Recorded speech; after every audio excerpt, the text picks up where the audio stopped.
Hello, my name is Jasmine Lee, and I am not your mama's astrologer. Welcome to the week. Welcome to a time that is easy in the astrology world. It's kind of nice. It can be kind of lovely if you can breathe into it. This is the vibes of this week, you guys, and it all stems, and comes from self-love. That's this week. This week is a week to appreciate the people around you, the places around you, the smells, the sights, the things that you have created in your life that feel like you. Because we are still in Leo season, and when we're in Leo season, there is an emphasis on self. There is an emphasis, a spotlight on where we are in this iteration of our life cycle. And that can feel really good, or it can feel really crappy. It's just about where we're all individually at, you know? The astrology is light this week, which I love for us because it gets super janky ass broke next week and the week after. While Mercury is retrograde, it went retrograde yesterday. It's a gentle easing into retrograde. I think I said that last week, that this retrograde beginning isn't quite so terrible because Virgo likes to do things with excellence, you guys, and that is where Mercury retrograde starts. It starts in Virgo, and on Wednesday, I believe, Venus is conjunct right next to Mercury, and so we have this review of love. And a Venus in Virgo wants us to focus on the excellence of loving. Venus in Virgo, I am a Venus in Virgo. My natal Venus is in Virgo. And, you know, it's not the super sexiest notion on the front side, being that Virgo is the virgin. Hardy har har har. Cue Pan laughing there. But what I love about myself and about Venus in Virgo is that it wants to love at a high standard. That love isn't something that's just given, it's earned. True love, deep abiding love is excellence. I believe that Virgo is a sign that wants to be of service. It rules our daily lives and rituals, animals. Mother Teresa was a Virgo. So it's this notion of helping. It's this notion of how do I be of service, not just for the relationship, but for myself in Leo season, right? So we have all this Virgo energy and Leo energy, which is slightly contrasting in the sense that the signs are right next to each other. Leo's in August, Virgo's in September. So when signs are right next to each other, they're differing energies, because when we move out of an energy, we're ready to imbibe and embrace new, different energy. So I like this because it feels like what are those things that they do in books where they give you a hint as to what's going to happen? All this energy in Virgo is giving you this bird's eye view of what in your life needs to be given more attention to in regards to getting it right. So Mercury retrograde in Virgo wants to get it right. There's going to be these minor, hopefully at the beginning, snafus or corrections, and we get this gentle, loving, because Venus is here too, energy of how can I do this different, better? Because daily life and ritual is where we truly find ourselves.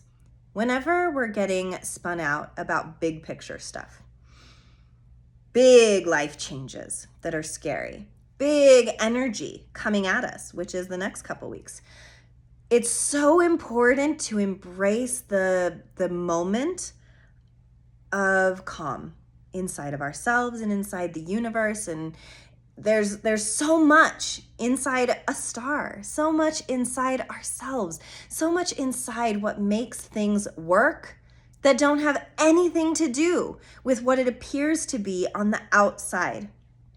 And so when we this week can find love and cherish our daily life and rituals, our minute-to-minute days, our moments where we can do it better, our dotting of the I's and crossing of the T's in real life action motion, instead of I need to plan for my future, instead of I need to reconcile my past. Leo wants to stay present. That's why I think Leo season comes in the summertime, because it's a diversion of schedule a lot of times for kids particularly. And I always try to embrace, how our younger selves grow and change with the school cycle, with season cycles, us too. Even if we're not in school, even if, we don't have seasonal affective disorder, no matter what, we're being affected by our weather, by our climate, by our soul weather and climate. And this is such a good week to just freaking chill, to attune, to allow what is to be and to not project into the future, because that is where we really will reach roadblocks, because that's not where we're at yet. Bruh. It's about the journey, not the destination. We hear this all the time, but never more true than this week, because the next couple weeks is calamity. There's a lot going on. It's a very busy astrological time, and while we might not feel it personally, we're definitely going to see it on a world scale. Like big change, big notions, big things. And the medicine always to big is to micromanage the small, is to get down with the moment to moment survey of where you're at. And because most of the time, if you can take a little pulse as to how you feel right now, you usually feel okay in a moment, even when you're devastated, even when life is hard. The inhale and exhale, the breathing, the thing that breathes us, the life force that is inside all of us individually, is the focus, because we are all doing it different. And maybe we think we're doing it wrong, and maybe we think we're doing it right. I don't know, but Virgo's going to come in and have an opinion. But with Venus here, it's a loving opinion. And the moon is moving into Virgo today. So we've got a lot of Virgonian power. I see Virgo as a very powerful energy, a very powerful sign, because it's exacting, because it wants it right, and because it wants to help to its detriment sometimes. Like, a lot of Virgos can come off judgy or uptight or rigid because they have a notion. And that's what I'm asking of you this week, is to have a notion of how you want it to go. Just went on a weird trip to Vegas that was so busy, and there was so much going on, and I was like, for my business, I'm gonna approach strangers, because how fun is that? I love the TikToks where people are going up to strangers. It's such good fun, ha ha ha. And then I got there and I started doing it, and I came home and I'm looking at these videos and I'm like, I don't love me in these. I don't love my voice. I just don't love it. I don't love it. But Virgo wants something from me. Now that I'm home and I have a different perspective and I've shifted, I think anytime you go on a big trip, you shift your perspective a little bit. And so I'm trying to sit with this. And instead of catastrophizing how imperfect it is, because Virgo wants perfection in all things. And I think too, me having a Virgo Venus, I wanted, when I was younger, so much the perfect love, the perfect coupling, the perfect life. I think that I had notions of what that was supposed to look like, and then life happens. And then you separate from your spouse, and then you're thrown into this whole different dimension of growth and becoming a completely different person. And a Virgo Venus says, how do I keep loving with excellence no matter what happens? Because you can't control what happens to you, but you can control your reactions to these things. You can take things one step at a time. You can shift your perspective. I know that I've shifted so much. And really this week, the juice, the armor we can build around ourselves this week is through love and through gratitude, through excellence in loving, through reaching out to your friends, through expressing through other people's love languages instead of just your own. I think that this Virgo energy is protecting us right now from this very big Leo cataclysm of who am I? What am I doing? What's next? What's going to happen?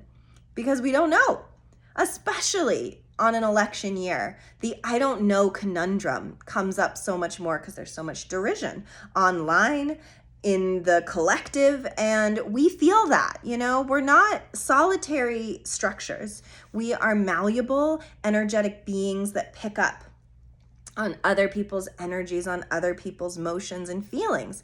And so Virgo wants us to clean it up. Virgo wants us to find our gratitude and our love this week. And I love that for us because we just had a new moon in double Leo yesterday. I went to an Atmosphere concert. He's so inspiring because he spoke so much to honoring your joy as much as we're forced to honor our grief. Maybe we're not honoring our grief or our hard moments, but we certainly give focus to our hard moments, is what I think. And we don't give that same ritual or bigness to our joyful moments. And so what I really want all of us to do this week is to make our joyful moments something to be revered, worshiped, and totally understood. And I'm not talking about the big stuff. I'm not talking about the big life moments. I'm talking about sipping your motherfucking cup of coffee and being like, that shit tastes good. Or hugging your baby and saying, you are the perfect age right now. And I'm going to appreciate that right now. Or look at that motherfucking sunset. How gorgeous is this moment where I can just take a deep breath and look at the colors of the sky. Ritualize the small joyful moments, the doing of our proverbial dishes. Because, as I say every week, the cookie lies in our presence. If it's a proverbial cookie, you can eat it whenever you want to. And there's power in that. There's power in worshiping the joyful. There's power in breathing into the now. And Virgo kind of gets us tripped up. Virgo can be very future oriented because it wants to do it right the first time. But Mercury retrograde says we're not going to get it right the first time. In fact, we're probably going to get it wrong a couple of different times over the next few weeks. And how you want to take the no, how you want to take the misstep, how you want to project the mistake. Because we're all going to make mistakes. We're all going to do things that don't end the way we wish they did. I wish those videos turned out so much better than they did. But there is a projection of gratitude around, I got to make those. I tried something new. I stepped out of my comfort zone. I did something that felt like it took a lot of courage, because that's what Leo season is about, finding our courage. Leo season is also about finding ourselves and our love for ourselves, because I don't feel that easily. That's not something that comes easy to me. And I was looking at all these beautiful people at the concert last night, and I told my partner, and this is, a little bit of a vulnerable share, but I told my partner, I think that I often don't find myself attractive because the women that I look at that I find really beautiful look nothing like me. They have zero similarities, different body type, different boobs, different everything. And then I don't like myself because I'm looking at all of these other beautiful women that I project as being more beautiful than me. And that hurts my heart a little bit, because all I've ever wanted, I think all anybody wants to be, is beautiful. And that's not necessarily in a physical sense. That's as a person. I want to be a beautiful person, doing beautiful things in the world, and having a beautiful face I wouldn't mind at all. But in saying that out loud, and then knowing that it's Leo season, and sitting here talking to you guys right now, I can put it in its place of, I need to see myself different. I need to see my own self-love different. And I need to find myself different. And that's what Leo season is for. Leo season rules the house of children, first kisses, the butterflies in our stomach, spontaneity, our inner child, childlike joy and wonder. And if we can tap into that more, then we can find our self-love easier, because you don't see children. I mean, unfortunately, in this society, maybe we do younger and younger, but you don't see a 2-year-old looking in the mirror saying, I'm so ugly, ever, because that's not really what the process should be about. So put that in your pipe and smoke it. I am trying to put it in all my pipes, because I know that I need to smoke in a little bit of the self-love. Don't we all? Don't we all? But doing it in a gentler way. I'm not going to hate myself, but I'm not going to be able to reach the pinnacle of self-love this week either. But what I know is that I'm working in a Mercury retrograde, which is asking me to be very self-reflective, and Venus is there. So it's asking me to be self-reflective about love, all platforms of love, familial love, romantic love, self-love. It's all up for review this week, but gentle, not harsh, guys. It's a gentle reflection of, what if I lived in a world where my gratitude, my joy, and my love was as big as my grief, my fear, and my problems? What if the other side won? What if we only have this one moment and we're sitting here together and I'm talking to you and this is it? And this is our week. And then that's it. And there's nothing else. What kind of a week would you have? What kind of a day would you have? What kind of a minute would you have if you felt like they were numbered? Because they are. And so this week is a self-reflective time of, how do I show the gratitude that I get to be in this skin, that I get to feel this visceral pain that comes up sometimes, but also this euphoric joy that counterbalances it always. And it's the trust, isn't it? It's the faith that for every hardship, there is also a joy ship that we should be embodying within ourselves, because it is a foolish notion to think that the pain is always going to be here, but also the same that the joy will always be here. Life is a pendulum, and we have to get flexible. We have to be able to move. And that's what this week is asking us is, can you move this week? Can you situate yourself? Can you get enough naps? Can you have enough cookies where when they're denied you next week and the next week, because there's not going to be a lot of cookies next week or the week after.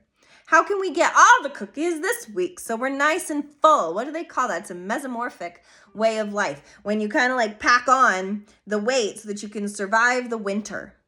So pack on the joy, the gratitude, write love letters, send texts, messages to these people that are in your life that love you, that you love.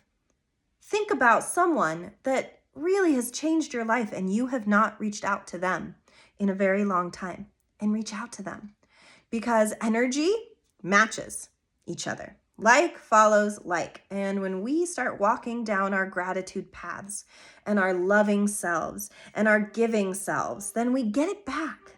Even if not from outside resources, from our own inside internal resources. That love and gratitude and presence is so important, because nothing lasts. The notion that what you're attached to is going to stay forever is laughable. Things move, things change, baby. And being in Vegas, wow, was that just in my face all day, every day. It was challenging for me. I'm much chiller than Vegas offers. So finding my calm, going to a bookstore when I needed a little reset from the Strip, because that's where I stayed. And, taking time for myself when I needed it the most, and coming home feeling like a changed person, but I'm still expected to just be me mom, me friend, me partner, me in this house, me, all the things that define me in my day-to-day life, even though I've changed, even though my mindset's changed. And that's a beautiful time this week to let things settle, all this change you're going through, all this self-identifying. Let it rest in a peaceful, loving place. Virgo's going to tap you, but tap back and say, I'm going to love my daily life and rituals. I'm going to love my pets a little bit more. I'm going to love my air-conditioned blanket reality a little bit more. I'm going to watch this movie with a little bit more zest and appreciation for the fact that I get to sit and relax. And I'm going to do the tasks and the jobs that I have to do with a little bit more reverence. So that's the vibe this week. Oh, we got the fates. The fates. This card is so powerful. When I see something like the fates, what is coming, what we're going through, what we're processing right now is so meant to be for you. And now I don't believe that everything is predetermined. No, not at all. I think we get to make our own fate. But I think that this astrology is aligning us in a very fated way to enter into a new chapter and a new way of being. And this takes courage. Hello, Leo season. This takes identifying the self on a deeper level. Hello, Leo season. It takes excellence. Hello, Virgo. It takes intuition. Hello, Saturn and Pisces. It takes vision. Hello, Pluto and Aquarius. We have so many things that is asking us to trust the process, to trust ourselves, and to move forward boldly. Don't be subtle, but take this week to enjoy yourself, to stretch your legs out, to put your arms up to the sky a few more times, to take a few more deeper breaths, and to sleep in 10 minutes longer. Thank you so much for listening. I love my connection to you guys, whoever you are that is listening. Share, like, call me, message me. What's up? I can tell you where all this is in your chart. Happy to give you a reading. Happy to just be here in the great space with all of you week to week, in hoping that as I shift, you do too, and that we find answers together, because it's all collective. Not one of us can do it just all by ourselves. Big change takes the collective. Take care, and I will see you next week.